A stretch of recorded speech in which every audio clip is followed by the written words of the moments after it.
번째 구속심사 받으셨는데 심경 어떠신가요? 오늘 직접 말씀하셨나요? 소명은 직접 하셨나요? 혹시 총 꺼내라고 지시하셨나요? 체포영장 집행 받으라고 지시하신 거 아니신가요?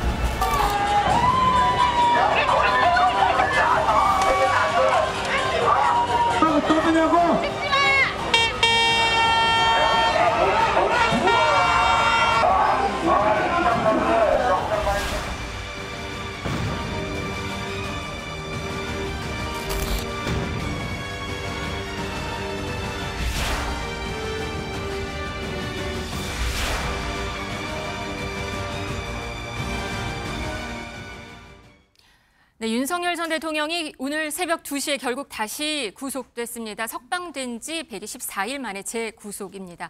김종욱 더불어민주당 정책위 부의장, 강전의 국민의힘 대변인 나오셨습니다. 안녕하세요. 네, 안녕하세요. 네, 어제 영장 실질 심사는 꽤 길었던 것 같습니다. 심사 이후, 그러니까 어제 시작이 2시였고 결국 구속이 된 게 새벽 2시니까 12시간 정도 걸린 것 같습니다. 그렇죠. 영장실질심사 자체는 저녁 9시쯤 끝났기 때문에 심사는 한 6시간 40분 정도 걸렸고 그 이후에 판사가 이제 기록을 검토를 하면서 결과가 나오기까지 또한 5시간 정도가 더 걸린 것입니다. 아마도 지난번 1차 구속이 되었을 때보다 이번에 혐의가 훨씬 여러 가지가 있었고 윤석열 전 대통령 측에서는 모든 혐의에 대해서 부인하고 있는 입장이거든요. 그렇기 때문에 아마 지난번보다는 조금 더 많이 걸렸었던 것이 아닌가 보입니다.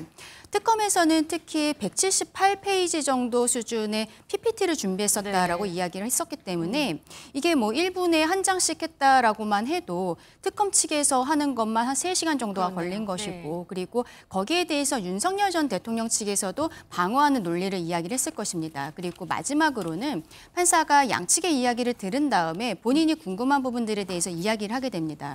또 언론 보도에 따르면 윤석열 전 대통령도 스스로 이게 마지막에 최후 진술 형태의 이야기를 했다라고 하기 때문에 전체적으로 시간은 많이 걸린 것으로 보입니다. 네, 이 178페이지의 프레젠테이션을 얘기를 하고 그런 공방 자체도 굉장히 치열한 것으로 지금 전해지고 있는 거죠. 우리 일반적인 사람들이 구속이 될 때 영장실질심사에는 검사가 안 오는 경우도 많습니다. 좀 사회적으로 관심이 있는 사건이 되어야 검사가 영장실질심사에 참석을 하는 것인데 이번 같은 경우에는 특검 측에서도 많은 분들이 간 것을 넘어서서 PPT의 양이 상당히 있었던 것이죠. 178페이지라는 것은 아마도 앞서 말씀드린 것처럼 혐의 자체가 여러 개였었기 때문에 이러한 혐의 자체에 대해서 하나씩 짚고 그리고 구속의 사유로서 증거인멸의 우려뿐만이 아니라 특검에서는 도주의 우려도 있다라고 이야기를 했었거든요. 아마 이런 내용까지 포함이 되어서 양이 방대했던 것으로 보입니다.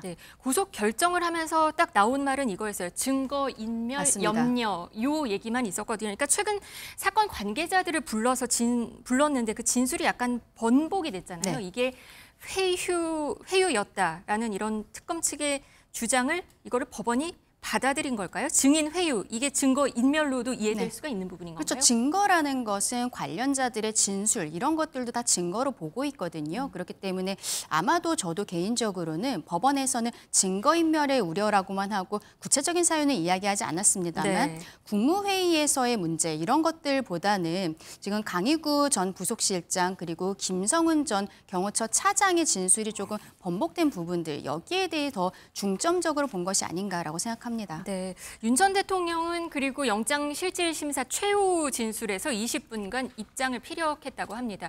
눈에 띄는 내용은 나는 고립무원, 혼자 싸워야 한다 이렇게 말했다고도 알려지고 있고요. 또 김여사 여사도 특검 수사를 받는 상황을 언급하면서 어려운 처지를 호소한 것으로도 지금 보도에 전해지고 있는 상황입니다. 변호사가 구하기 어렵다 이런 얘기도 좀 전해지고 있어요. 김건희 여사에 대해서. 제가 볼 때 자업자득이라고 볼 수밖에 없는 거죠. 그러니까 지금까지 특검 3개가 진행이 되고 있는데 내란 특검은 11가지 사건, 김건희 특검은 16가지 사건, 그다음에 순직 해병 사건도 8개의 사건들이 벌어지고 있습니다. 이게 어떤 내용이 없는 게 아니고요. 상당히 많은 증거와 진술들이 존재하는 겁니다. 증거와 진술이 나타났다라고 하는 건 윤석열, 김건희 이 두 사람의 연루 가능성이 매우 높다라는 측면이거든요. 이런 일들을 벌였던 스스로의 잘못에 있는 것이지 뭐 고립무원이다라고 말씀하시는 건 전 상식적이지 않다는 생각이 들고, 또 하나는 올해 1월 19일 날 증거인멸 우려 혐의로 실제로 구속영장이 발부가 됐어요. 이유는 뭐냐? 현직 대통령의 권한을 가지고 증거인멸을 할 수 있다. 근데 여러분들 다 분노했던 것처럼 주기현 판사가 갑자기 유일하게 윤석열 전 대통령에 대해서만 일 단위가 아니라 시간 단위로 계산하면서 밖으로 나왔고 심우정 검찰총장 같은 경우도 직시항고하지 않으면서 이런 일이 벌어진 건데 동일한 내용으로 이번에 구속영장이 청구된 것이기 때문에 저는 이 부분에 대해서 본인의 잘못을 탓해야지 상황을 탓하는 것 자체는 저는 여전히 반성도 없구나라는 생각이 들기 때문에 매우 문제가 많다고 생각합니다. 윤 전 대통령은 오늘 또 내란 혐의 재판이 있었습니다. 그래서 10시 15분에 법원에 출석을 해야 되는 상황이었는데 불출석한 것으로 지금 파악이 됐습니다. 이게 형사재판인데 이렇게 불출석해도 되는 건가요? 임의로 불출석을 했을 때는 출석 거부가 되어서 교도관으로부터 이제 인치를 당할 우려도 있습니다. 네. 근데 보도가 나온 것을 보면은 지금 윤석열 전 대통령 측에서 불출석 사유서를 제출을 맞아요. 했다라고 저도 하고 취재기자한테 확인을 했더니 근데 사유서를 다만 낸 그 걸로. 사유가 정확하게 밝혀지지는 않았습니다. 네. 근데 국민들께서 보시기에는 어저께 밤에 영장실질심사가 끝나고 나오는 윤석열 대통령의 모습을 보았을 때 이게 어쨌든 형사소송법상으로는 질병 기타의 사유로서 불출석할 때에는 의사의 진단서, 추가적인 자료를 제출해야 된다라고 되어 있는데 네. 어제의 모습을 보았을 때는 질병이라고 보기는 조금 어려운 상황이 아닌가 해서 지금 좀 의구심이 있는 부분들은 사실입니다만 이 사유서 내용은 조금 확인을 해봐야 되지 않나 생각합니다. 그러면 윤 전 대통령 없이 지금 재판이 공판은 진행이 되는 거죠? 그거는 이제 재판부에서 결정을 해서 그렇게 진행할 가능성도 있는 것이 오늘도 역시 증인신문이 예정이 되어 있고 네. 변호인들은 출석을 한 것으로 보입니다. 그렇다면은 재판부에서 저기 판단을 해서 그대로 진행할 가능성도 있어 보입니다. 지금 서울구치소에 구속된 상태인데요. 지금 3평 남짓한 방에 아마 수감이 될 거다라고 전해지고 있고 어제는 새벽에, 그러니까 오늘 새벽에 구속영장이 발부가 됐기 때문에 오늘 아침에 이게 배정이나 이런 작업이 진행될 거다라고 예상이 맞습니다. 됐거든요. 어떻게 진행이 되나요? 그러면은 이제 수의로 갈아입게 되고 우리가 머그샷이라고 부르는 사진을 찍은 다음에 그 다음에 이제 독방 아마도 예전에 썼었던 독방으로 수감될 가능성이 높지 않은가 싶습니다. 그리고 그 이후에는 다른 피의자 피고인들과 동일하게 여기에 있어서 생활을 하게 됩니다만 네. 다만 여기에 식사라든지 운동 시간 이렇게 왔다 갔다 하는 시간에 있어서는 다른 수용자들과 겹치지 않도록 어쨌든 안전 같은 것을 조금 더 배려를 해야 되는 부분들이 분명히 있다라고 생각을 하거든요. 네. 저희 지금 그림이 보이고 있는데요. 네. 목욕은 공동 목욕탕을 이용하고 운동은 맞습니다. 이렇게 하루에 1시간 가능 이렇게 되는 건가요? 예, 목욕은 지금 공동목욕탕에서 일주일에 한 차례 정도 가능한 것으로 알려져 있고 이 방 안에는 TV는 있습니다만 냉장고나 에어컨 이런 것들은 없다라고 알려지고 있습니다. 지금 어쨌든 이러한 상황에서 다른 수용자들과 같은 상황으로 지내게 된다라고 보시면 될 것 같습니다. 지금 너무 무더운데 에어컨이 없어서 근데 누구나 네. 동일하게 수용 환경에 구치소 처해 있는 환경이, 상황이기 네. 때문에 지금 윤석열 전 대통령 같은 경우 국민이 공분하는 이유는 왜 윤석열 전 대통령만 예외적인 상황들이 계속 벌어지고 있는가의 문제예요. 말씀하셨던 것처럼 인권보호 차원에서 얘기할 수 있습니다만 왜 하필이면 윤석열 전 대통령이 구속되니까 이런 얘기가 나오느냐 얘기를 들을 수 있기 때문에 저는 동일한 수용 환경에 따른 것들에 대해서는 윤석열 전 대통령이 스스로 감내할 수밖에 없는 몫이다. 하지만 이제 말씀하셨던 것처럼 앞으로 수용 생활하고 있는 사람들에 대한 인권 차원에서 소위 우리나라가 좀 날씨가 너무 더워지고 있으니까 이렇게 얘기하는 건 상식적으로 이해가 될 수 있습니다만 윤석열 전 대통령이 이 무더위를 어떻게 견딜 수 있을 것인가라고 얘기하면 국민들이 오히려 제가 더 공분할 거라 생각이 들기 때문에 저는 이 얘기는 타당하지 않은 얘기라는 생각이 들고 하지만 앞으로 점차적으로 수용자들 같은 경우도 당연히 인권적 보호를 받아야 되는 대상이기 때문에 지금 너무 덥다 보니까 새삼 이게 거론이 되는 것 같습니다. 네, 근데 항상 이상하게도 유독 윤석열 전 대통령에게만 새삼 이런 일들이 벌어지는 상황이 많으니까 대한민국이 법 앞에 평등한가라고 하는 근본적인 질문을 할 수밖에 없는 측면인 거죠. 아까도 말씀드렸습니다만 유일하게 시간 단위로 구속영장 문제에 대한 처리를 한 게 윤석열 전 대통령밖에 없는 상황이니까요. 그래서 에어컨 문제는 추후에 논의했으면 좋겠다. 알겠습니다. 윤 전 대통령 구속영장 발부에 대해서 오늘 아침 민주당 목소리 들어와 있는데요. 들어보시겠습니다. 내란 수괴 윤석열이 재구속됐습니다. 많이 늦었지만 사필 규정입니다. 이제 철저한 수사와 추상 같은 단죄의 시간입니다. 윤석열은 계엄군의 총칼로 민주공화국을 전복하고 영구 집권을 획득한 내란 수괴입니다. 외교, 안보, 경제, 민생을 파괴한 반국가적 중대 범죄자입니다. 내란 특검은 신속하고 치밀한 수사로 윤석열과 내란 일당의 죄상을 낱낱이 밝혀주시기 바랍니다. 특히 외환죄도 철저하게 조사해 주시기 바랍니다. 네, 국민의힘에서도 여기에 대해서 얘기를 했는데요. 송원석 비대위원장이 국민께 송구하다 이런 얘기를 했습니다. 맞습니다. 국민께 송구하고 그리고 이제 구속이 되었기 때문에 구속 기한은 정해져 있습니다. 법으로. 열흘 안에 검찰에서 이제 기소를 해야 되는 것이고 네. 만약에 추가적인 수사가 필요하다면 열흘을 더 연장할 수 있거든요. 그러면 적어도 지금 구속되어 있는 혐의로는 20일 안에 기소를 해야 되기 때문에 네. 재판 역시도 법과 원칙에 따라서 공정하게 진행되길 원한다는 얘기도 지금 메시지로 나온 바가 있습니다. 알겠습니다. 윤 전 대통령은 구속이 됐고 김건희 여사에 대한 관심도 높은 상황입니다. 국민대가 박사학위 취소와 관련해서 연락을 하려고 했는데 연락이 잘 안 된다 이런 얘기가 들리니까 측근인 서정욱 변호사가 이런 말을 했습니다. 들어보시죠.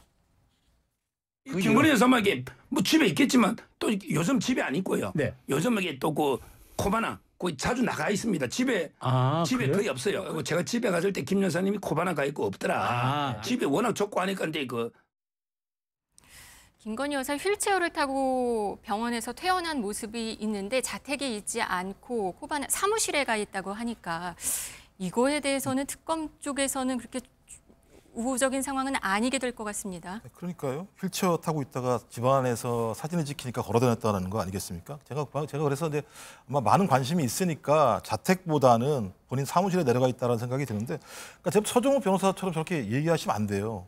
오히려 제가 볼 때는 김건희 씨에게 더 안 좋은 상황이 되는 거죠. 집이 좁다고요? 아크로비스타 보니까는 한 50평형 정도가 되는 집입니다. 관저에 비하면 당연히 좁겠죠. 근데 관저에서 왜 밖으로 나왔습니까? 대통령이 내란을 일으켰고 파면됐기 때문에 그런 거 아니겠습니까? 이런 상황이기 때문에 이럴 때일수록 저는 국민들 앞에서 반성하고 사죄하고 그다음에 국민들에게 충분히 본인이 얼마나 잘못했는지를 보여주는 이런 모습을 보이지 않는다면 오히려 국민적 여론은 더 악화될 수밖에 없는 상황인데, 최근 김건희 씨의 행동이나 주변에서 김건희 씨를 옹호한다고 발언하는 내용이나 보면 오히려 더 안 좋은 상황으로 몰고 가고 있는 것이다. 국민 여론이 얼마나 안 좋은지 정확히 안다면 국민 여론에 맞게 반응하는 것이 제가 볼 때는 윤석열 씨든 아니면 김건희 씨든 두 사람이 해야 될 좀 몫이라고 생각을 합니다. 그런 비난을 우려해서인지 오늘 아침에 이 서정욱 변호사가 또 라디오에 나와서 이런 말을 했습니다. 듣고 오시겠습니다. 그러니까 병이 그냥 이게 우울증만 있는 게 아니고요. 네. 저혈압, 체중도 많이 빠지고요. 그래서 제가 이제 이거 지금 또 혼자 계시면 안 되잖아요. 왜냐하면 이게 혼자 있으면 또 우울증은 그러니까 좀 상당히 걱정이 됩니다. 코바나가 먼데 있는 게 아니고 같은 아파트에 지하에 바로 있잖아요. 그럼 거기서 좀 활동하고 사람들 만나면 우울증에는 우리게 도움이 되는 거죠. 뭐. 김건희 씨에 대해서도 구속영장 청구가 될 것이다. 다 시점만 남았다. 이 전망이 지배적인데. 영장을 당연히 청구할 걸로 보고 변호사진도 보강하고 이래서 이제 그 뭐 정면 어차피 또 법리 다툼을 해야 되니까 뭐 영장 청구할 거는 예상하고 있습니다.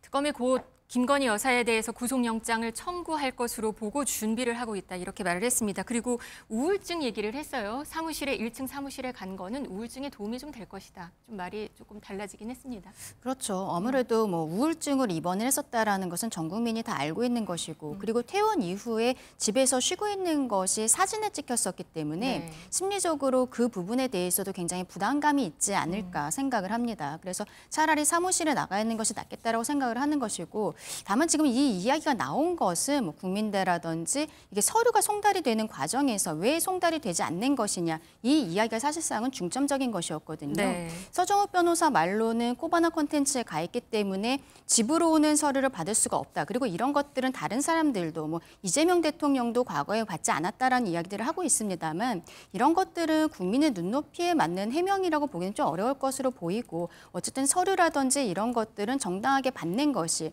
어쨌든 윤석열 전 대통령이 비상계엄 이후에 법적 정치적 책임 회피하지 않겠다라고 이야기한 부분들이 있거든요. 이 윤석열 전 대통령 내외가 그런 모습을 보여야 하지 않을까라고도 생각합니다. 네, 이 김건희 특검은 오늘 아침에는 삼부토건 회장 등을 또 소환을 했습니다. 내란 특검에 이어서 김건희 특검도 지금 속도를 좀 많이 내는 모습입니다. 네, 뭐 핵심적으로 김건희 특검 같은 경우는 많은 부분들 같은 경우는 이미 재판도 벌어지고 수사도 진행이 됐는데 지금 남아 있는 것이 3부 토건 문제와 관련된 주가 조작 문제인데요. 주가 조작 논란과 관련해서 상당 부분 도이치모터스 주가 조작 사건과 유사한 행태의 일들이 벌어졌고 이 과정에서 윤석열, 김건희 이 두 부부가 개입했다라고 하는 정황 증거들이 많이 나오는 상황이기 때문에 저는 또 다른 방식의 주가 조작. 근데 김건희 씨가 했던 중요한 내용들을 보면 대체적으로 윤석열 전직 대통령의 권한들을 행사해서 이권들을 가지고 부정적으로 축제했다는 의혹이 가장 큽니다. 이건 가장 안 좋은 범죄 중에 하나인 거죠. 국정을 농단하고 사적으로 활용한 부분들이 많이 있기 때문에 저는 뭐 윤석열 전 대통령에 대한 내란 수사 사건 같은 경우는 많은 분들이 내란 과정에서 한 6, 7개월 정도 이 부분에 대한 충분한 경험들을 했다고 저희가 판단한다면 김건희 씨가 앞으로 수사에서 나올 내용들 같은 경우는 훨씬 더 큰 공분들을 자아낼 수밖에 없는 내용들이기 때문에 아마 지금 이후부터는 오히려 김건희 특검이 이번 3개 특검 중에서 가장 중요한 쟁점으로 부각할 수밖에 없는 내용들이고 내용들을 보면 상당히 문제가 많이 있어요. 그러니까 전직 대통령과 그다음에 국토교통부 장관들이 여기에 개입했다는 의혹들이 계속 강하고 그걸 통해서 차익을 가지고 본인이 돈을 얻을 수도 있었다라고 하는 내용들이 있기 때문에 그렇다고 한다면 국민들은 우리가 준 권력을 가지고 자기의 사익을 추구한 거야? 그리고 그것이 3년 동안 계속 벌어졌던 거야? 라는 생각을 할 수밖에 없기 때문에 저는 김건희 특검이 앞으로 또 다른 방식으로 국민에게 공분을 일으킬 내용 중에 하나가 아닐까라고 생각을 합니다. 김건희 특검은 지금 삼부토건 수사를 전현직 회장을 오늘 다 불렀고요. 또 공천 의혹과 관련해서도 같이 수사를 하고 있는 것 같습니다. 이게 어떻게 흘러갈까요? 일단은 김건희 특검 같은 경우에는 저희 당과 관련한 부분들이 있기 때문에 이미 윤상현 의원에 대해서는 자택과 사무실에 압수수색이 들어가지 않았습니까? 네. 이게 공간위원장이었기 때문이거든요. 윤석열 전 대통령의 그 육성 녹취가 나왔을 때 상현이라는 이야기가 나왔기 때문에 이건 어느 정도 예상이 되었던 부분이라고 생각을 합니다. 다만 지금 특검의 규모라던가 이 수사 기간 이런 것들을 보았을 때는 저는 개인적으로는 공관위원장뿐만이 아니라 그때 공관위원들에 대한 압수수색 같은 것도 있을 것이라 생각을 하고 네. 그리고 곧 저희 당사에 대한 압수수색도 있지 않을까 생각을 합니다. 왜냐하면 이 당협위원장을 바꾼다거나 그 지역구의 그 후보자를 바꾸는 과정에 있어서는 당에서 그 이유 같은 것을 만드는 서류가 있을 것이거든요. 이 특검 입장에서는 그동안에 이 지역을 관리했었던 사람이 잘 하고 있었는데 갑작스럽게 후보가 교체됐다거나 이런 형태의 서류들을 찾고 싶다라는 생각을 강하게 갖고 있을 것으로 보입니다. 그러면 당에서는 뭐 당협들에 대한 당무감사 자료라든지 이런 것들에 있어서 아마 압수수색이 들어올 것으로 예상을 하고 당 자체에서 여기에 대한 대응 같은 것들을 지금 좀 준비를 하고 있는 것으로 알고 있습니다. 네, 특검은 아까 말씀하신 대로 이틀 전에 윤상현 의원 압수수색을 했는데요. 이 수사망이 국민의힘 현역 의원들로 향하는 모양새입니다. 이렇다 보니 국민의힘 송원석 비대위원장은 이렇게 말했습니다. 정치보복을 하지 않겠다던 이재명 정권이 드디어 특검의 칼을 휘두르기 시작했습니다. 야당 탄압, 정치보복 본색을 드러냈습니다. 그저께 민중기 특검 공식 출범 당일입니다. 우리 당 김선교 의원님과 원희룡 전 장관님의 출국 금지를 하였습니다. 특검이 출범한 당일이면 무슨 수사를 했겠습니까? 수사도 안 해보고 소환 조사도 없이 무슨 근거로 출국 금지를 시키는지 알 수가 없습니다. 명백한 권한 남용으로 보입니다. 그러더니 어제는 우리 당 윤상현 의원님을 상대로 압수수색을 벌였습니다. 이 사건은 이미 지난 11월 달에 검찰이 우리 당 당사의 기조국과 조직국 등을 압수수색했던 사안입니다. 그런데 갑자기 무슨 근거로 수사를 재개해서 야당 국회의원의 자택과 사무실을 압수수색할 수 있다는 말입니까? 네, 국민의힘은 권한남용, 정치보복이라고 말을 하고 있습니다. 근데 저 부분을 정치보복이라고 얘기할 수 있나요? 김건희 특검 같은 경우는 제가 알기로는 국민들이 거의 2년 전부터 특검을 통해서 의혹을 밝힐 수밖에 없다고 얘기했었고 국민들의 압도적 여론하에서 국회에서 통과됐었는데 전직 대통령과 권한대행이 판판이 이거 갖다가 거부권을 행사함으로써 수사가 지연된 거죠. 지연된 전이가 이제 실현이 된 것이고 이 내용 자체가 민주당이 뭔가 새로운 내용을 만들어서 주장한 게 아니라 아까 말씀하셨던 것처럼 공천 문제와 관련해서 윤석열 전 대통령 같은 경우가 직접 전화해가지고 내가 상현이한테 연락할게 라고 얘기한 구체적인 진술 녹취 내용들이 있고 이 녹취를 뒷받침할 대통령 부인 그 당시에 김건희 씨 같은 경우도 다 얘기를 했으니 큰 문제 없을 거요 라고 얘기를 한 측면들이 다 나오는 내용이기 때문에 진술적 증거를 가지고 국회에서 통과된 특검을 수사 과정에서 나온 내용들에 대해서 하나하나 밝히기 위해서 거기에 대한 수사를 진행하는 것이 정치 보복이라고 얘기한다면 저는 앞으로 국회의원에 대한 수사는 하지 말라라는 얘기밖에 안 되는 측면이 분명히 있다. 그래서 지금 정도 상황이 왔다고 한다면 본인들에게 제기되는 수사와 관련해서 지금 윤상현 의원 같은 경우도 본인은 절대 전화 통화한 적이 없다. 그리고 저는 공천에 개입한 적이 없다고 주장을 하셨으니까 그렇다면 본인이 떳떳하게 이 문제와 관련해서 휴대폰도 내놓으시고 그다음에 수사에 응하시어서 거기에 대해서 아무런 문제가 없음에도 불구하고 특검이 수사를 진행했다면 그게 그때 가서야 정치보복이 어떤 성립이 되는 것이지 지금부터 주장하시는 건 오히려 수사하지 말아달라고 하는 요청이 아닌가 생각이 들어요. 국민의힘 내부적으로는 좀 초긴장 상태일 것 같습니다. 어제 들어보니까 특검 수사 대응 TF를 만들자고 송환석 비대위원장은 말을 했고 여기에 대해서는 근데 그렇게 대답을 하지 않은 걸로 지금 전해지고 있어요. 그렇죠. 그 의원들은 대답을 하지 않았지만 동의한 것으로 알겠다라고 이야기를 했는데 아마 의원들 입장에서는 좀 부담감은 있을 것으로 생각을 합니다. 네. 어쨌든 특검이라는 것도 저희는 뭐 민주당에서 폭주하고 있다 이렇게 이야기를 하고 있습니다만 법안으로서 진행이 되는 것이고 이렇게 압수수색이 나오는 것은 특검에서 청구를 했을 때 법원에서 영장을 내어주는 거거든요. 네. 그래서 지금 김건희 여사와 관련해서 집사 게이트가 또 나오고 있는데 이 부분도 영장이 발부가 안 되기도 했어요. 그러면은 특검 자체는 좀 정치적이다라고 저희가 말씀드릴 수 있겠습니다만 네. 법원에서 나온 영장에 대해 이러한 압수수색이 들어오는 것까지 이걸 막을 수 있을 것인가 좀 의문이 있는 것이죠. 그리고 TF가 만들어졌을 때 법적으로 어떠한 대응할 수 있는 것도 실질적으로는 거의 없다라고 볼 수 있을 것 같습니다. 이러한 상황에서 저희가 당 내부의 여러 가지 문제들도 있고 한 상황에서 의원들이 의견을 내기가 좀 어려운 상황이 아니었나 생각합니다. 네, 전방위적으로 수사 확대가 본격화되고 있는 김건희 특검에 관한 이야기 또 다시 구속된 윤 전 대통령의 이야기 하나하나 짚어봤습니다.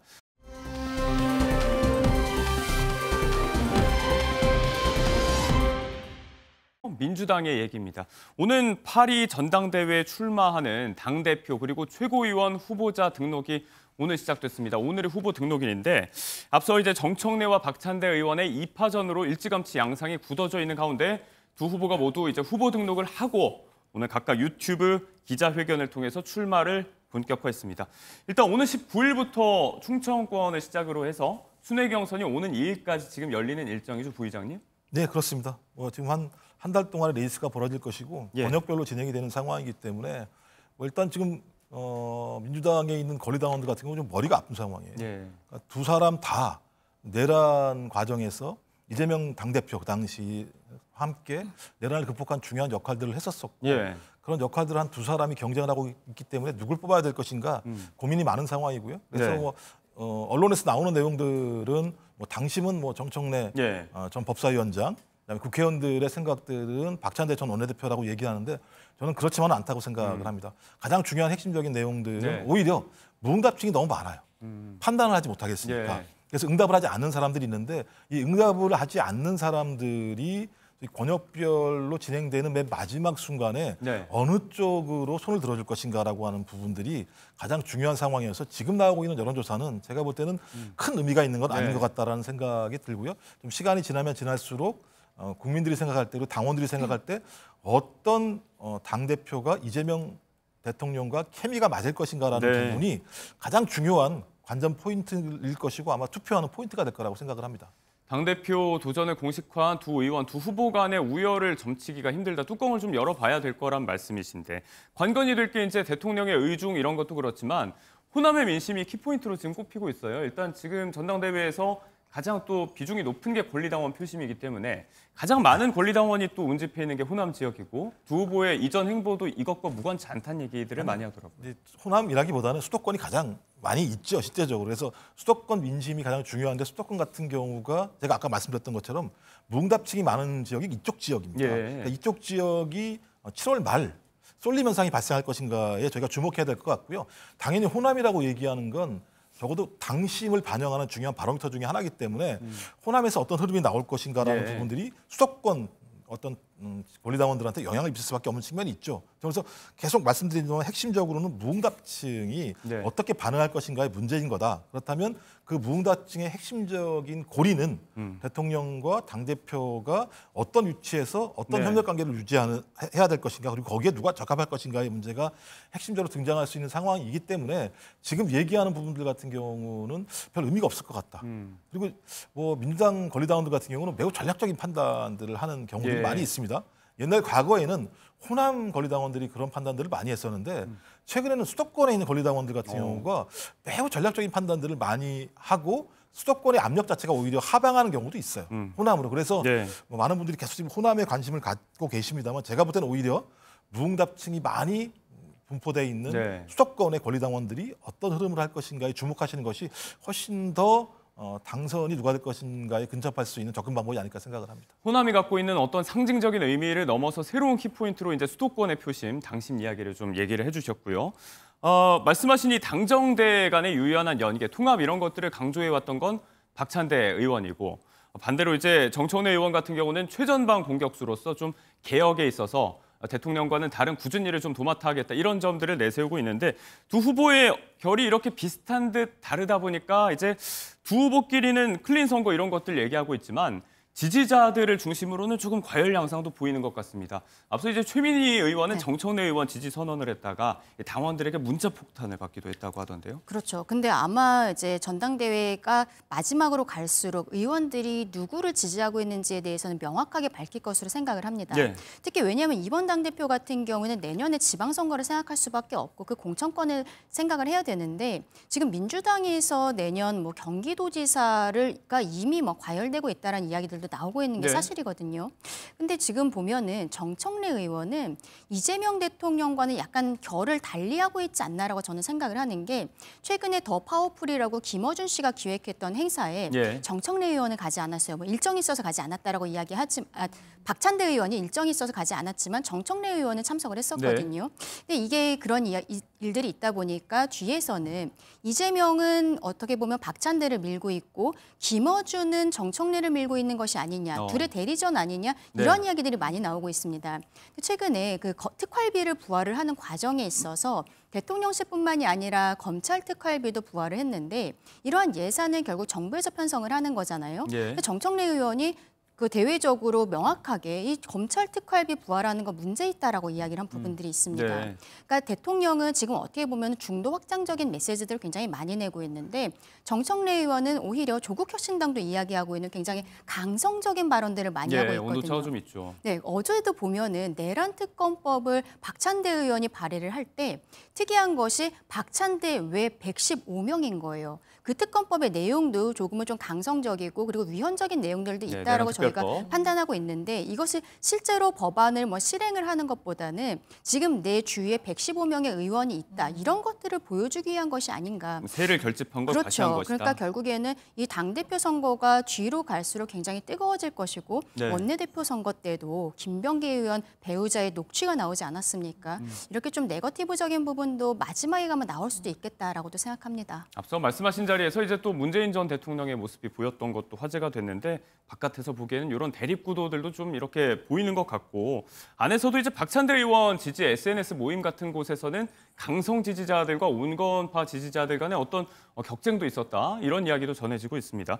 당 내부에서는 이런 하부 조직에서부터 시작된 갈등 상황이 좀 당내로 계속 번지게 되면 당도 쪼개지고 국정 초반에도 좀 부담되고 내년에 지방선거도 있는데 후보들끼리 알아서 이런 거 좀 교통정리해야 되는 거 아니냐 이런 차원의 우려도 좀 제기하고 있어요. 제가 볼 때는 그럴 정당이 아니다. 뭐 누군가 중간에 들어와서 그렇게 문제 제기하신다고 해서 거기에 쏠림 현상이 발생하지 않는다. 이제 그 중에 하나가 뭐냐면 소위 김어준 씨가 누구를 갖다가 지지하고 있다라고 말씀하시는데 민주당 권리당원이 120만 명입니다. 네. 김어준 개인의 발언을 가지고 흔들리지 않습니다. 말씀하셨던 것처럼 김병기 그다음에 서영교 두 원내대표 간 선거 과정에서도 마찬가지입니다만 초반에 굉장히 많은 논란이 많았어요. 근데 권리당원들의 가장 중요한 내용이 뭐냐면 지금 싸울 때냐.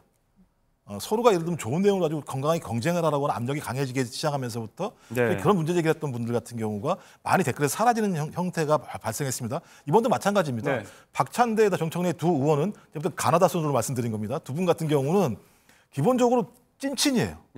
그리고 건강한 경쟁을 하기로 얘기한 상황입니다. 근데 초반에 당원들 중에서 일정하게 댓글에서 많은 문제 제기를 했습니다. 근데 지금 많이 사라졌어요. 이유는 뭐냐면 권리당원들이 댓글 내에서 그런 얘기 그만해. 지금 어떤 상황인데 당대표 선거를 일로 끌고 가고 있어.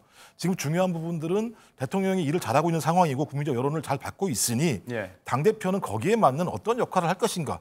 거기에 누가 적임인가 가지고 논의해라고 하는 소위 사회적 압력들, 그다음에 당내 압력들이 강해지고 있기 때문에 대변인께서 말씀하신 당연히 그런 우려는 있겠죠. 네. 저는 그런 우려는 있겠습니다만 지금 상황에서 권리당원들이 그런 우려를 압도할 만한 나름대로의 집단지성들을 발휘하고 있기 때문에 저는 그런 집단지성들이 계속 8월 2일까지 발휘됨으로써 저도 이건 민주당뿐만 아니라 예. 모든 공당이 건강한 당원들에 의해서 건강한 토론으로 수렴될 수 있는 과정으로 가는 게 맞다라는 생각이 들어서 이번에 민주당은 두 번째 그런 선례를 좀 남겨줬으면 좋겠다 이런 말씀을 드립니다. 언급 순서가 가나다였다. 굳이 또 다시 한번 강조를 워낙 하셨는데 말들이 많았어요. 그만큼 또 관심이 많이 가는 부분들이라서 네, 이런 단면도 보이는데 자, 더 번지지 않게 수습해야 되는 것 아니냐 이런 이야기도 좀 공이 나오고 있고요. 한번 짚어봤습니다.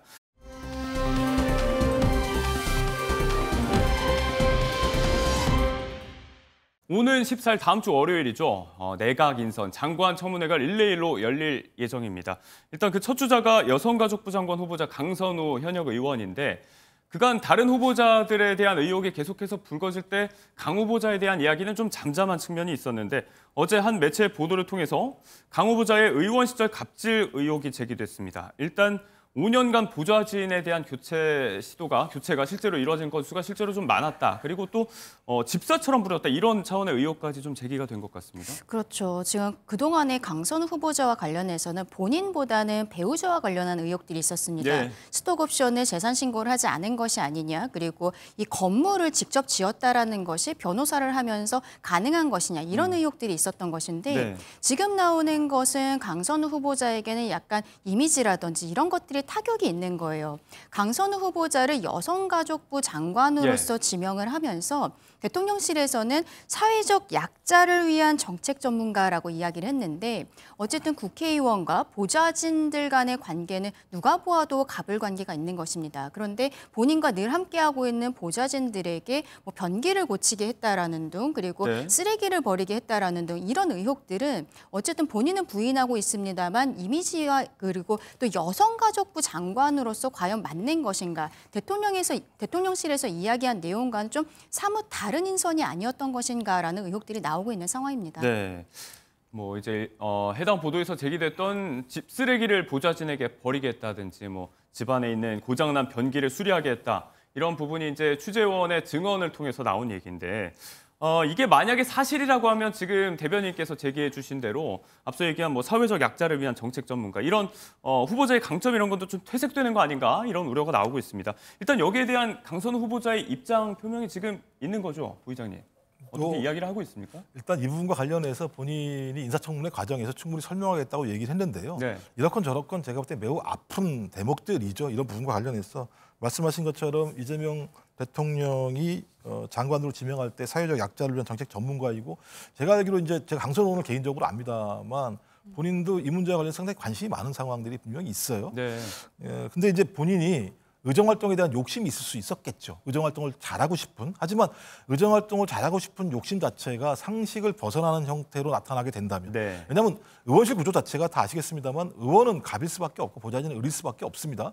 그러니까 보좌진들 스스로가 자기를 지킬 수 있는 법률적 방어가 별로 많지 않은 상황이기 때문에 네. 의원이 나가라고 얘기하면 나갈 수밖에 없는 상황입니다. 그런 측면에서 상당히 많은 많은 보좌진들이 교체가 됐다고 한다면 네. 적어도 인사청문회장에서 왜 교체했는지에 대한 납득 가능한 설명이 되지 않는다면 이 부분과 관련해서 본인의 잘못이 분명히 있는 거잖아요. 그러면 국민들에게 설명을 하고 사과를 해야겠죠. 예. 근데 그 설명과 사과 문제와 관련해서 적어도 전체적인 여론 자체가 그것을 갖다 인정할 수 없는 상황이 된다면 저는 그때가 어떤 판단이 될지 알 수 없습니다만 예. 아직까지 뭐 그 과정에 대한 시간이 있는 것이고 본인이 이 부분과 관련해서 충분한 설명이 필요하다는 생각을 해요. 그리고 다른 이 내용은 잘 모르겠습니다만 특히 국회의원이 보좌진 문제와 관련해서 이런 네. 일이 있었다고 얘기하는 건 아까도 맨 처음 말씀 좀 아픈 대목들이고요. 그래서 좀 충분하게 설명을 해서 네. 이런 부분들이 이런 과정을 통해서 나온 부분이기 때문에 본인의 의도와 무관한 이런 내용들이 있었다라고 하는 설명들이 잘 이루어진다면 그때 가서 어떤 다른 반응이 나올지 모르겠습니다만 지금까지의 상황을 보게 되면 상당히 제가 볼 때는 본인 인사청문 과정 자체가 쉽지는 않겠다라는 생각이 들긴 합니다. 네, 앞서 여쭤본 부분 이제 강선우 후보자의 입장이 있었느냐는 질문에 대해선 이제 가사 도우미가 있기 때문에 이걸 굳이 지시할 필요가 자기는 없고 또 고장난 변기 얘기도 하긴 했지만 뭐 실제로 뭐 수리 부탁을 한 적은 없다. 본인의 해명이 이렇게 있었다는 점이 또 해당 보도 내용에 포함이 돼 있었기 때문에 아무튼 이제 청문회에서도 소명을 한다고 하지만 이런 부분이 제대로 지금 소명되지 않는다면 여성가족부 장관이라는 그 자리가 주는 무게감, 어떤 직무 관련성 이런 부분에 있어서 집중적인 타격의 대상이 될 수도 있을 것 같습니다. 앞서 이제 지명 직후에 강선우 후보자가 출근길에서 처음으로 밝혔던 소회, 각오 한번 들어보고 다시 돌아오겠습니다. 앞으로 변화가 예상되는 우리 부처가 국민의 삶이라는 발을 따뜻하게 감싸는 흙이 되도록 하겠습니다. 앞으로 남은 모든 절차에 성실하게 임하겠다는 말씀으로 소감을 마치도록 하겠습니다. 네, 이런 이야기가 힘을 받기 위해서라도 철저한 해명이 있어야 될 것 같습니다. 이런 강선우 후보자의 의혹을 포함해서 지금 집중적으로 의혹이 제기되고 있는 장관 후보자들의 이야기, 지금 이진수 교육부 장관 후보자의 뭐 논문 표절이라든지 관련 의혹도 계속해서 야당 측은 제기를 하고 있는데 일단 지금 인준 강행을 물리적으로 막을 방법은 없지만 집중적인 검증을 통해서 최소 한두 명은 낙마시키겠다. 이게 지금 야당의 전략이에요. 그렇죠. 저희도 그렇습니다만 아마 여당도 비슷한 생각을 하고 있지 않을까 보입니다. 여당 측에서는 민주당에서는 단 한 명의 낙마도 없이 모두 이렇게 통과를 시키겠다라고 강하게 이야기를 하고 있습니다만 실질적으로 그렇게 하기는 굉장히 어려울 거예요. 김민석 총리의 그 후보 당시 청문회 과정에서도 증인도 없었고 제대로 된 자료 제출도 없었다는 부분들, 의혹이 거의 해소되지 않았다는 것에 대해서 국민들께서 좀 의구심을 가지고 계시는 것이 사실이거든요. 그런데 이번에 장관 후보자들도 지명이 나올 때마다 의혹이 없는 사람을 찾는 게 오히려 어려울 정도로 정말로 너무 많은 의혹들이 쏟아지고 있는 것입니다. 그렇다면 민주당 입장에서도 어쨌든 국민들의 눈높이라든지 이런 것들이 있기 때문에 한두 명 정도는 저는 낙마할 가능성이 있다라고 생각을 하는데 지금으로서는 이진숙 후보자가 가장 가능성이 높지 않을까라고 생각을 합니다.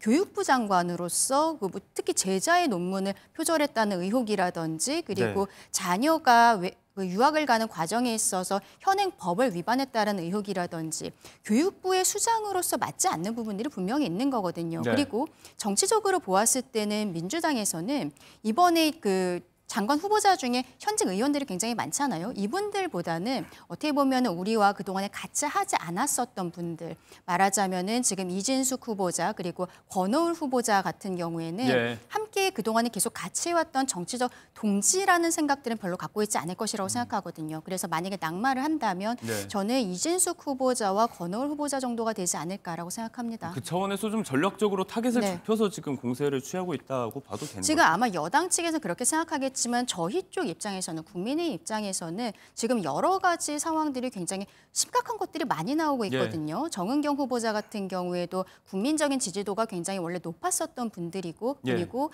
또 국민 추천제로도 많이 들어왔었다라고 합니다만 그 배우자가 주식을 취득하는 과정에 있어서 이해 충돌 우려라든지 이런 것들이 굉장히 큰 부분이 있습니다. 어쨌든 저희가 문제 제기를 했을 때 말씀하신 것처럼 민주당에서 강행 처리를 한다면 저희가 법적으로 어떻게 할 수 있는 부분들은 아니지만 저희도 정무적인 판단을 하였을 때는 어쨌든 몇 분에 대해서 조금 더 중점적으로 들어가게 되지 않을까 생각합니다. 그러니까 이제 여기에서 지금 대담을 마무리해 보려고 했는데 부의장님 보시니까 열심히 또 답변에 적고 계셔서 동의 반박할 기회를 좀 드리고 마무리하겠습니다. 그러니까 뭐 이재명 대통령이 임명한 내용 자체가 능력이라고 하는 부분과 실용이라는 측면들로 인사를 조치를 했었고 또 인수위가 없었기 때문에 검증 과정 자체 같은 경우도 상당히 예를 들면 빈 구멍이 있을 거라 생각이 들기는 합니다. 그리고 당연히 말씀하셨던 것처럼 확인하지 못했던 불법적 위법적 내용이 나온다고 한다면 당연히 그런 사람을 장관으로 임명할 수는 없는 거겠죠. 그리고 또 거기에 따른 국민적 공분이 너무 높다고 한다면 그럴 수 없다는 생각이 들기도 하고요. 근데 이재명 대통령이 또 다른 방식이 뭐였냐면 민정수석 같은 경우도 국민들이나 당내 여론이 안 좋게 되는 상황이면 민정수석 스스로가 본인이 사의를 표명하는 방식으로 또 송미령 전 정부에서 장관했던 분을 유임시켰던 것도 마찬가지입니다만 당신이 설명하시라라고 얘기하는 방식이 분명히 있기 때문에 저는 인사청문이라는 과정 자체가 그런 과정이라는 생각이 들고요. 그래서 제기되고 있는 언론의 의혹에 대해서 정확하게 소명하는 건 소위 장관들의 당연한 역할이라는 생각이 들고 그 네. 소명 과정에서 도저히 납득이 안 되는 상황이 벌어진다고 한다면 저는 그것들을 오히려 옹호하려고 하는 것 자체들은 국민들을 이겨먹으려고 하는 것밖에 안 되는 상황이기 때문에 예. 말씀하신 것처럼 안 되는 건 안 되는 거죠. 그러니까 되는 것을 안 되게 하는 야당의 비판에 대해서는 네. 저희가 강경하게 안 된다고 말씀을 드려야 되겠습니다만 국민이 안 된다고 하는 걸 어거지로 우겨서 예. 전 정부처럼 하게 된다면 오히려 이재명 정부에게 타격이 올 수밖에 없기 때문에 저는 그런 부분들은 매우 상식적인 방식으로 이재명 네. 대통령과 민주당이 접근할 것이고 접근해야 된다고 생각합니다. 국민의 눈높이에 맞는 인선으로 검증이 돼야 된다라는 차원에서 두 분께서 말씀을 좀 같이 해주셨습니다. 오늘 14일부터 릴레이 인사청문회, 하루에도 여러 명의 후보자의 청문회가 예정이 되는데 한번 지켜보도록 하겠습니다.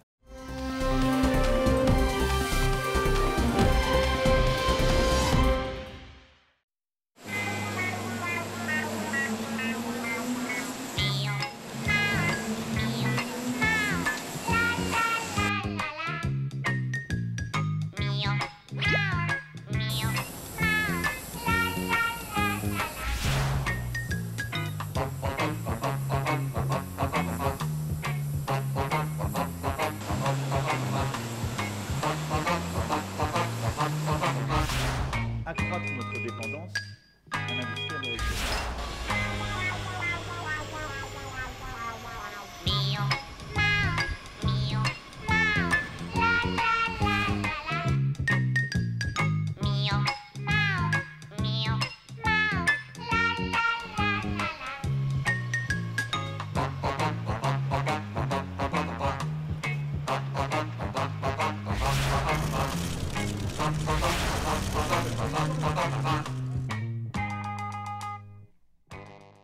네, 이어지는 주제는 바다 건너온 한 부부의 소식입니다. 지난 5월에도 아니 이 사람들 부부싸움 한 거 아니야? 라고 저희가 짚어봤었는데 그 인물들이 다시 한번 등장했습니다. 프랑스 마크롱 대통령과 브리지트 여사 얘기해 보도록 하겠습니다.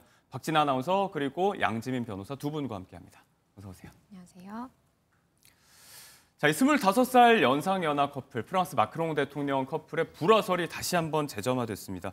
이번에는 이제 여사가 좀 대통령을 투명인간 취급한 것 같아요. 맞습니다. 지금 런던에 이제 내리는 장면이 포착이 됐는데 네. 마크롱 대통령이 지상에 먼저 이렇게 내려왔거든요, 계단을. 그러다 보니까 에스코트를 하기 위해서 브리지트 여사에게 손을 건넵니다. 그러면 사실 남편의 손을 잡고 내려올 법도 한데 저렇게 꿋꿋하게 네. 난간을 잡고 내려오고요. 끝내 안 잡았어요. 네, 끝내 손을 잡지 않았습니다. 그러다 보니까 저 장면이 포착된 게 처음이면 뭐 그런가 보다, 못 봤나 보다 할 텐데 워낙 이전에 이 불화설이 일만한 그런 장면들이 많이 포착됐기 때문에 예. 다양한 이야기가 나옵니다.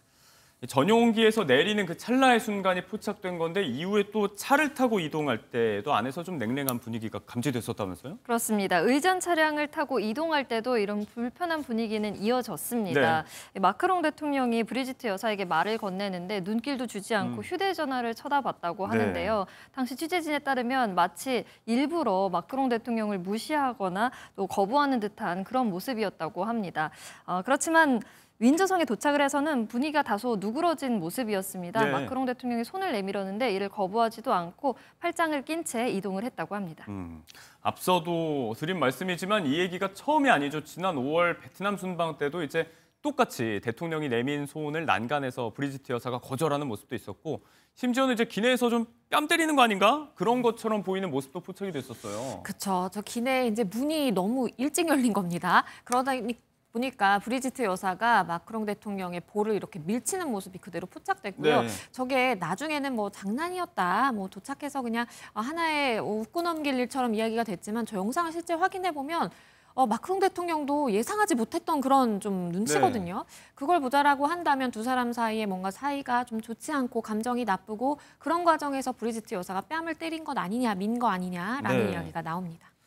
뺨을 실제로 맞은 거 아니냐, 부부싸움의 현장이 아니었냐, 보기에 따라서는 좀 충격적인 모습이기도 했고 당시에 파장이 꽤 컸는데 친밀감의 표시였다, 장난이었다 이렇게 또 대통령궁도 그렇고 마크롱 대통령 본인도 해명을 했었죠, 변호사님. 그렇습니다. 마크롱 대통령이 아내와 장난을 치면서 놀고 있던 장면이었다라고 했고 대통령실 관계자도 긴장을 풀고 순방 전에 그냥 장난치면서 시간을 보내던 것이 마침 저렇게 포착이 된 것이다라고 이야기를 했는데요. 네. 여러 가지 불화설을 의식한 탓인지 브리지트 여사가 이 사건이 있을 이후에 하노이 과학기술대를 방문을 했는데 네. 이때에는 남편의 팔짱을 굉장히 다정하게 끼고 이렇게 사이좋은 그런 모습이 또 보이기도 했습니다.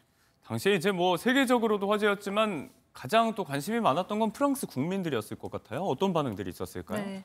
먼저 말씀드리기 앞서서 화면에 이렇게 여러 차례 포착이 되다 보니까 뭐 맞고 사는 대통령이다, 부인에게 무시당하는 대통령이다 이런 꼬리표가 붙어버린 마크롱 대통령이 되어버렸는데요. 프랑스인들의 반응은 프랑스인들을 원하는 일을 브리지트가 대신해주고 있다 이런 반응도 있고요. 또 마크롱이 피하는 기술이 뛰어나다 보니까 자주 저러나 보다 이런 댓글이 존재합니다. 또 둘 사이 관계가 원래는 사제지간입니다. 그래서 사제지간에 체벌하는 건 금지라면서 재미있게 해석하는 시각도 있었습니다. 네, 뭐 이제 교사가 학생을 다루는 방식이다 이런 이야기들.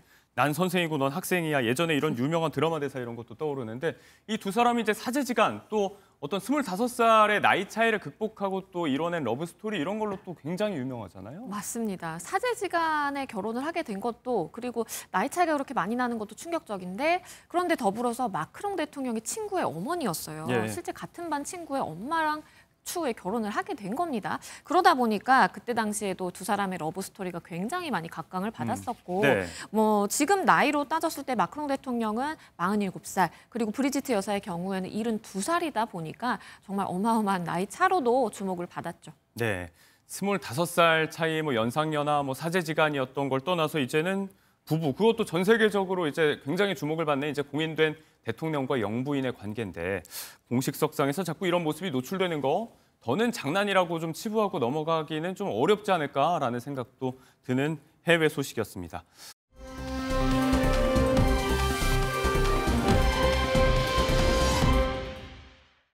소통 전문가죠. 토크 콘서트의 스타로 유명한 김창옥 씨가 저희 MBN 나는 자연인이다에 출연을 했습니다. 앞서도 이제 굉장히 팬이었다라고 본인이 밝히기도 했는데 그 영상 잠시 보고 돌아오겠습니다.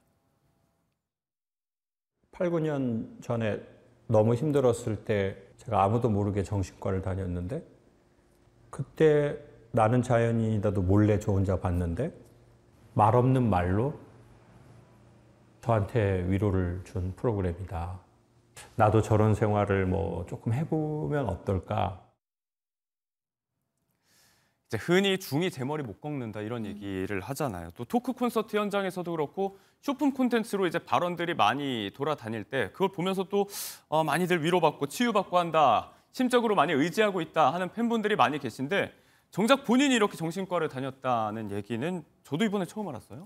그렇죠. 저도 참 몰랐던 내용인데 네. 한 강연 프로그램에서 본인의 이제 굉장히 불우하고 어려웠던 유년 시절에 대한 이야기를 한 적이 있습니다. 그래서 그런 것들이 트라우마화되고 쌓여서 결국에는 정신과 치료를 받게 됐다라고 고백을 하기도 했고요.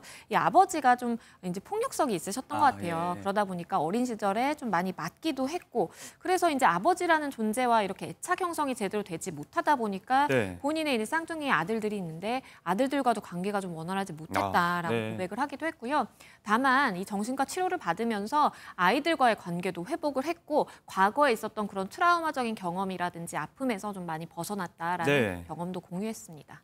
어떻게 보면 본인이 그렇게 힘들어 봤기 때문에 그 성찰을 통해서 정말 주옥 같은 메시지들이 나오는 게 아닌가 싶은 생각도 들고 김창옥 씨가 아무튼 이렇게 굉장히 어려워할 때마다 또 큰 힘이 됐던 게 다름 아닌 자연이었다면서요? 그렇습니다. 사실 앞서 영상에서도 보신 것처럼 8, 9년 전에 김창옥 씨는 굉장히 힘든 시기를 보냈는데요.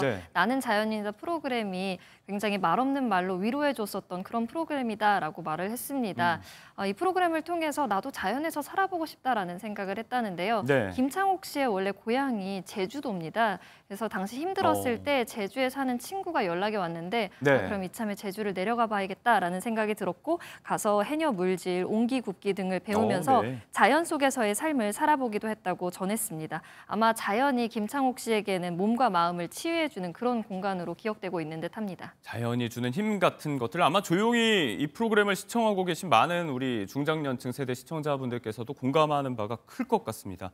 김창욱 씨가 또 작년에는 치매 증상이 있었다 이런 얘기도 전해지고 있는데 지금 건강 상태에 대한 언급도 있었나요? 그렇습니다. 그러니까 치매 증상이다, 초기다라고 알려져서 많은 분들이 걱정을 했었어요. 네. 왜냐하면 본인이 고백하기를 내가 집이 몇 층이었지? 내 핸드폰 번호가 뭐였지? 라고 기억이 안 났었다라는 거예요. 네. 그래서 이제 병원에 가서 다양한 뭐 뇌인지 검사라든지 뭐 검사를 진행을 해봤는데 일단 알츠하이머 유전자가 있긴 하지만 아직은 아니다라고 했고요. 네. 단기 기억 상실로 판정을 받았다고 합니다. 이거는 과거에 있었던 좀 트라우마적인 그러한 행위, 그러니까 부모님이 다투는 걸 자주 봤었는데 네. 그게 원인이 될 수 있다라는 판단을 전문의가 내렸다라고 하고요. 네. 그러면서 지금은 괜찮아졌다라고 밝혔습니다. 다행스럽다는 생각도 들고 아무튼 정말 많은 분들에게 큰 힘을 주고 계신데 본인부터가 또 가슴 속에서부터 좀 단단한 모습들을 잘 유지하길 바란다는 마음을 저희가 전해보면서 넘어가도록 하겠습니다.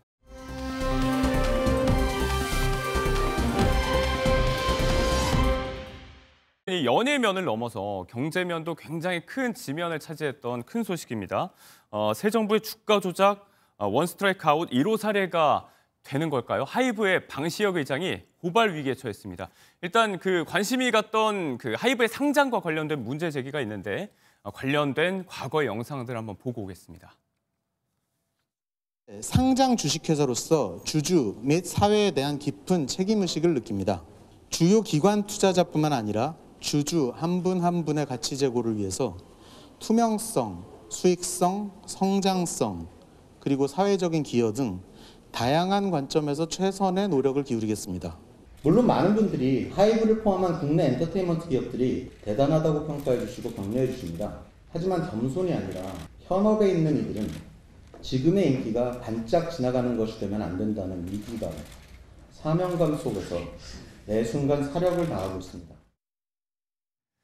네, 야심차게 출발하고 상장했던 하이브의 지금 시가총액은 거의 11조 원에 이른다고 하죠. 금융당국이 이 하이브의 방시혁 의장을 고발한다고 합니다. 지금 고발 방침인 거죠? 맞습니다. 고발 예정인 상황인데요. 일단 사기적인 부정거래 혐의를 포착을 한 상황입니다. 네. 기존 투자자들에게 허위 정보를 제공하고 이걸 속여서 막대한 시세 차익을 얻었다라는 네. 것이 지금 내용의 골자고요. 일단 같이 조력한 간부 3명, 조력자 1명에 대해서 이 같이 사모펀드를 설립을 해서 이득을 네. 취했다라고 보고 있는 상황입니다. 자, 그러니까 이제 기존 주주들에게는 상장이 안 될 것처럼 이야기를 해서 사모펀드에게 주식을 팔도록 했고 그 사모펀드는 지인들이 설립한 거, 그러니까 사전 공모를 해서 그 차익을 좀 챙기기로 했다는 계약서의 유무라든지 또 실제로 어떤 그 차익에 대한 거래가 이루어졌는지 이런 부분들이 쟁점이 될 것 같은데 아직까지 뭐 고발을 검토하는 단계 아닌가라고 볼 수 있지만 금융당국이 내릴 수 있는 최대의 제재가 바로 이 고발이라면서요? 맞습니다. 검찰 고발의 경우에는 자본시장법 위반에 대해서 금융당국이 내릴 수 있는 최고의 제재 수준이라고 보기 때문에 네. 그만큼 여기서 파악해 볼 수 있는 건 금융당국이 이 상황에 대해서 혐의점에 대해서 얼마나 엄중하게 보고 있는지가 드러나는 부분이고요. 네. 일반적으로 사기적인 거래, 그러니까 투자자들을 속여서 이렇게 막대한 시세 차익을 거두고 통정 매매라든지 어떤 자전거래 형식의 이러한 시장 질서를 유린하는 그러한 행위들의 경우에는 네.